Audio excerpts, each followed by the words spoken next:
Hey there, YouTube. Joe here in the studio. I'm going to show you how to make some sounds with the Modal O2. Now, studio, haha, this is not really a studio. If you saw the setup I got going here, you would, I am surrounded by wires and monitors and whatnot. What I'm trying to do is I'm trying to keep both my hands free. There's my head so that I can play with this thing, but you can see too over my shoulder. I hope you can read the screen here. I'm trying to get this in focus, but I realize it's quite small.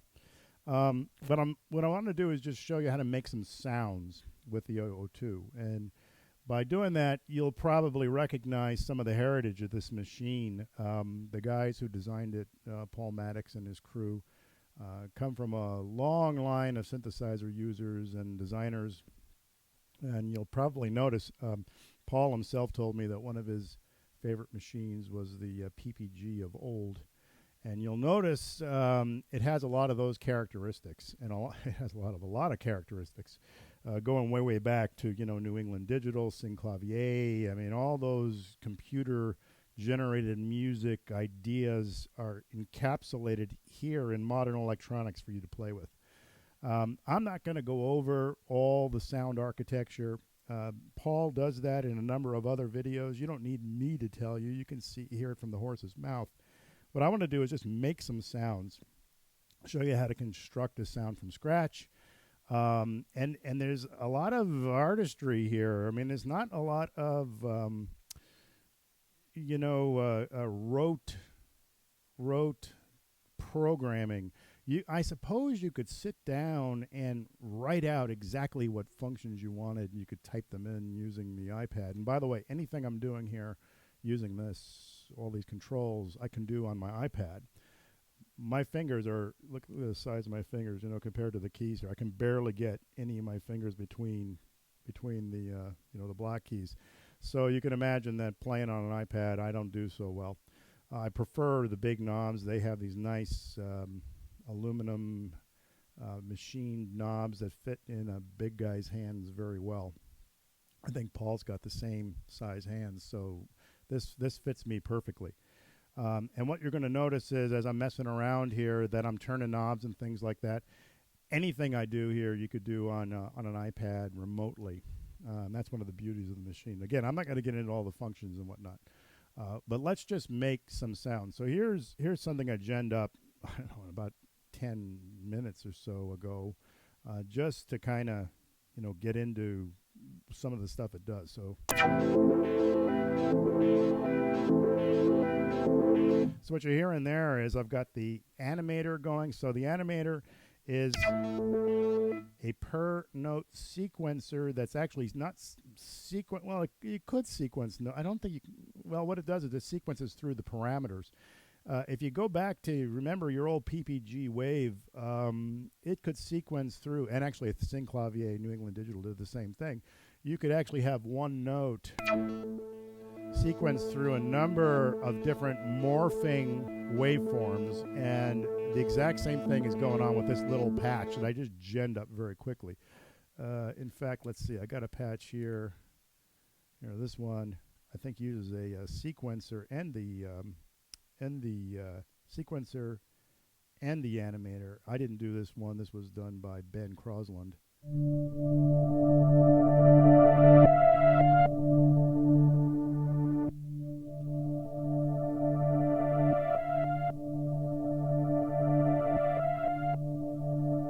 So you hear a bunch of things going on there. You hear the arpeggiator arpeggiating between the notes that I had on this, and the animator going between the different effects that are being phased in and out in waveforms. So again, here's the one that I did.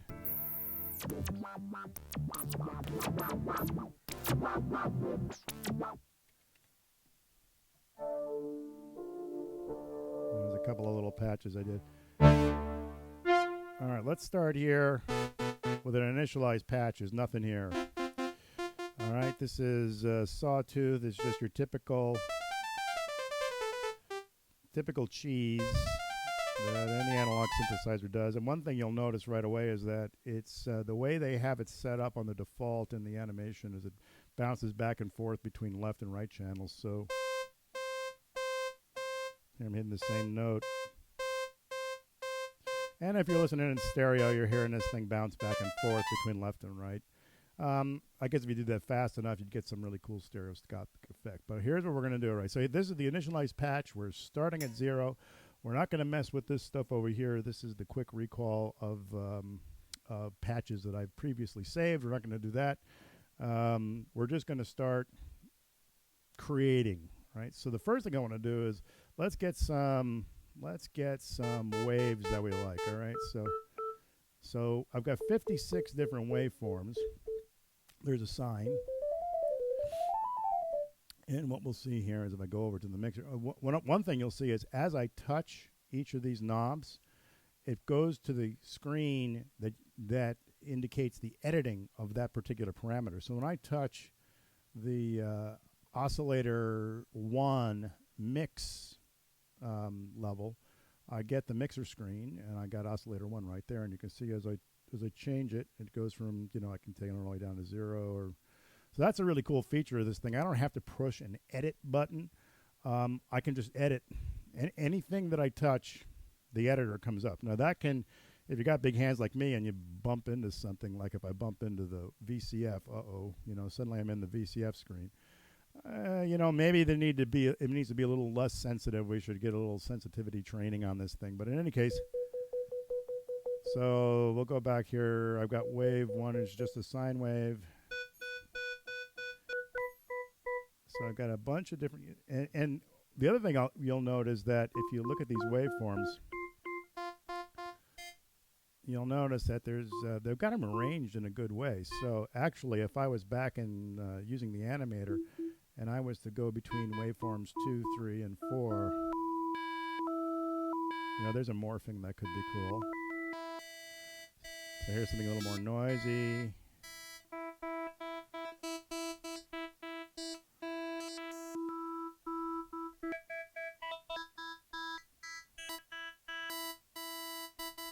All the way up to 55 is noise, right? So I got noise. You got your kind of reed sounds, plenty of organ sounds. All right, so let's go to wave number 2. I got to bring that up in the mix here. I'm going to put 2 of them together. Let's pick a noisy one and a not so noisy one. Let's turn the mix down a bit so we get some headroom to mess around with.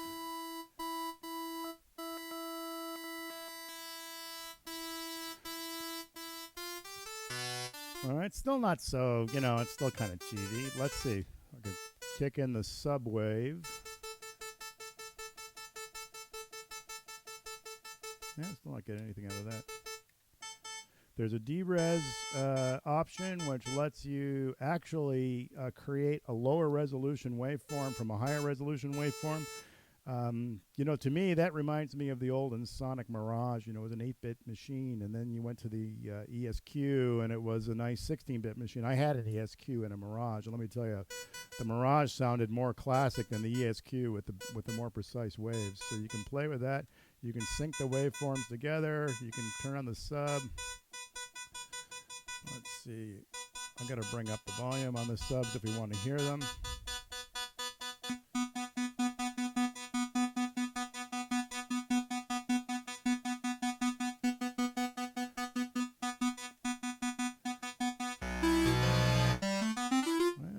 We're getting somewhere. I'm not sure where we're going, but we're getting somewhere.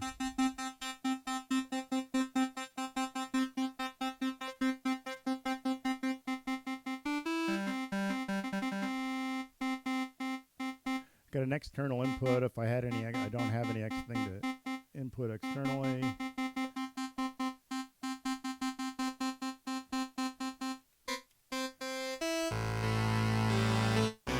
Yeah, well, maybe let's detune one of these a little bit.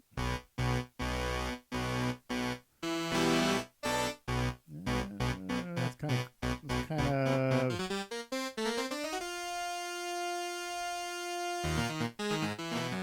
Maybe. Drive actually is a post distortion out of the filter.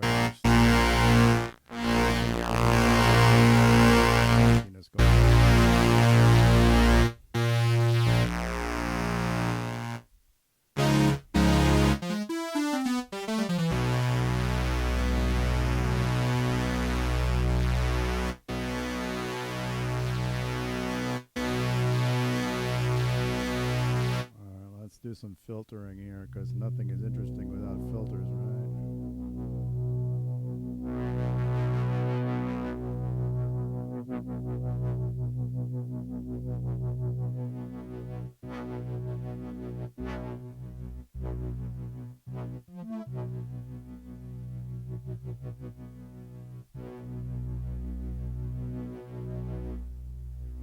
Let's leave that at 0. That's note-oriented modification, velocity mod.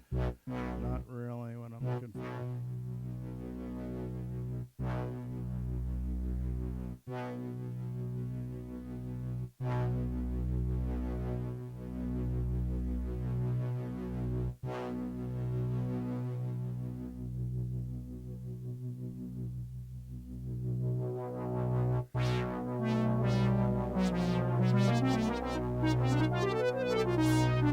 Pretty analog-y sounding there.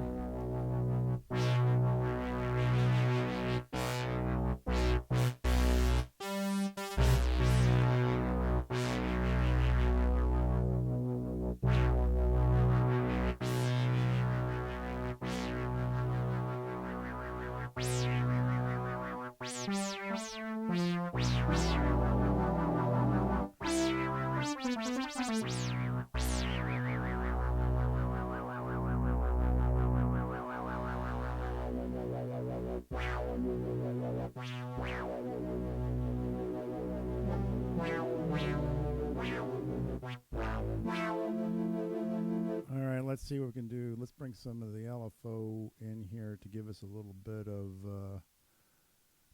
let's get a little bit of interesting manipulation. Let us participate in our own manipulation, as they say. So LFO2. I don't like that on the filter. I like that better.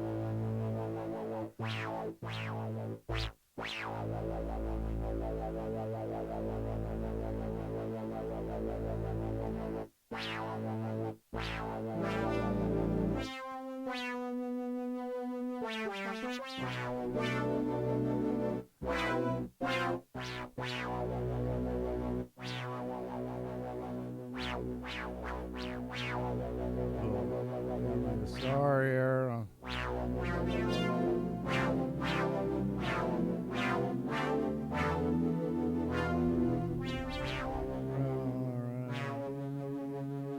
That resonant oscillation kind of annoys me. I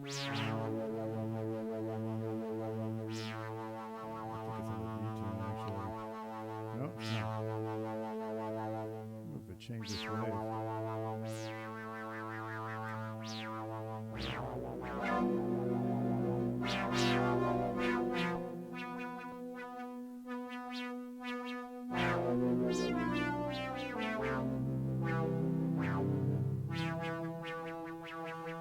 Let us, see, I've got that. Let me send LFO1 to drive.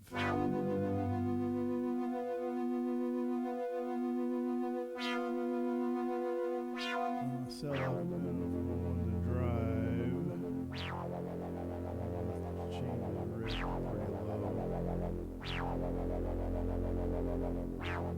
pretty low. Cut it.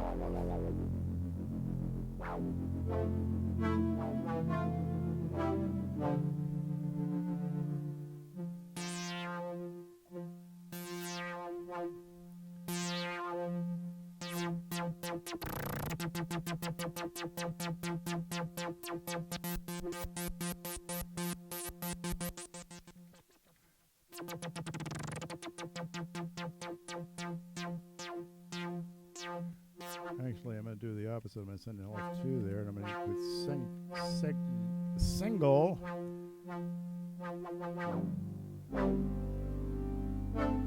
And LFO 1, maybe I'll set it to Oscillator 1. That's kind of cool. Yeah, sort of like that.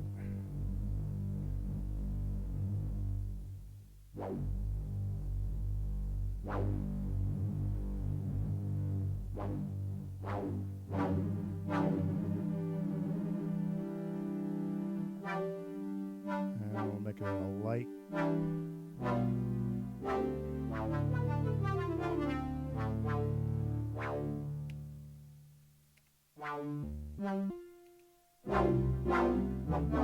Change the keyboard mode to stack. Give me a little more resonance.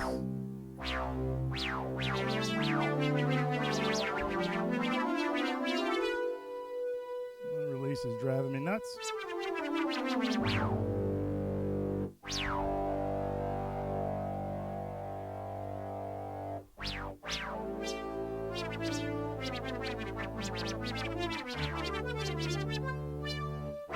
I can kind of get into that, probably. All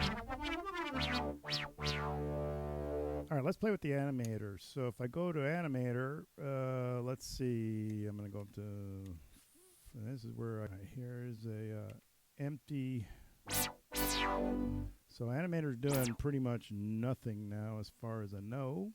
All right, now what we're going to do is we're going to go over here and we're going to say, all right, let us animate. So I can animate LFO, everything. I'm going to animate the wave.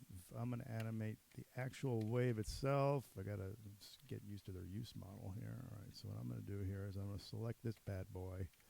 Actually, I can turn this knob. And I'm going to modulate the wave. Oh, I'm going to go up 1 or 2 waves there. Select, and say go. You're going to be on, and then I'm going to go to this one, and I'm going to go back to 0. Select you. And then I'm going to go back. I can kind of hear the waves changing. Kind of. Probably if I change the cutoff, I'll hear it a lot more.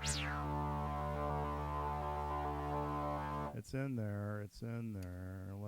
Let's be a little more aggressive about it here. How about that 5? I still like that one on 0. I mean, I really should have, be looking at what these waveforms are that I'm switching to. I don't even know.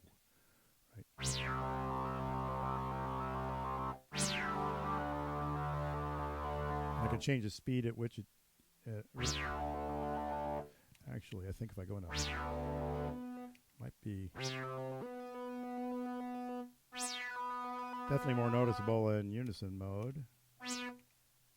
I like stack mode.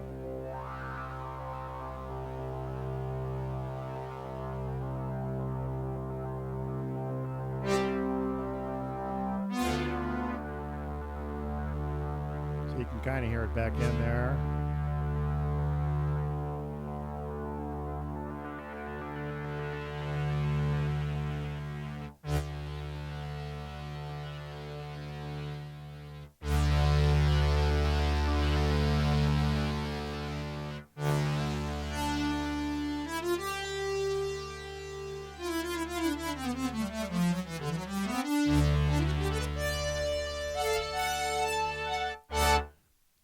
There's a sound that I made there.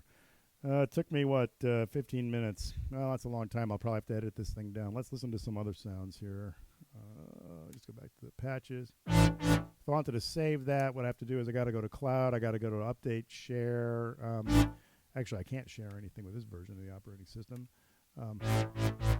But, just for grins, here, again, here's the sound I made. It's much more clear, much more obvious that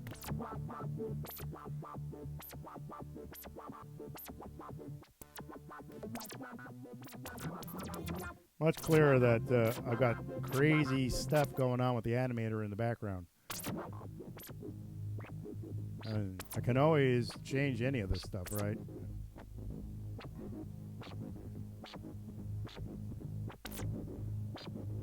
Oh, that brought in some evil. Not sure sync does anything for me.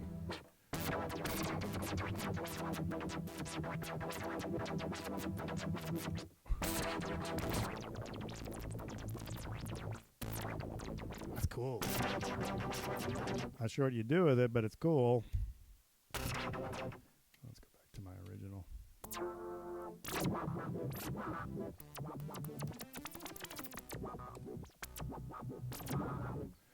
At any rate, you can see how one could obviously lose their mind completely in the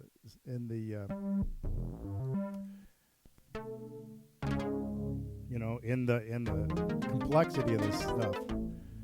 And you can also hear, you know, you can hear old synthesizers in here. And they program, I didn't program any of this stuff. This is, you know, Ben Crosland stuff. But you could also just as easily do it. No, I don't want to switch to performance mode.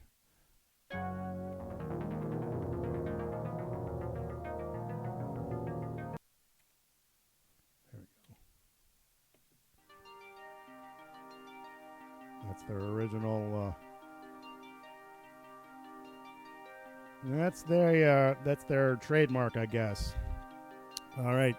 Thanks a lot for hanging in there and watching if you did. And if you need to see anything else, or if there's anything else I can show you, please feel free to drop me a line, and I'll try to set it up here and get it going for you. I got a little bit of a frog in the throat, and I appreciate you putting up with that. Thanks a lot.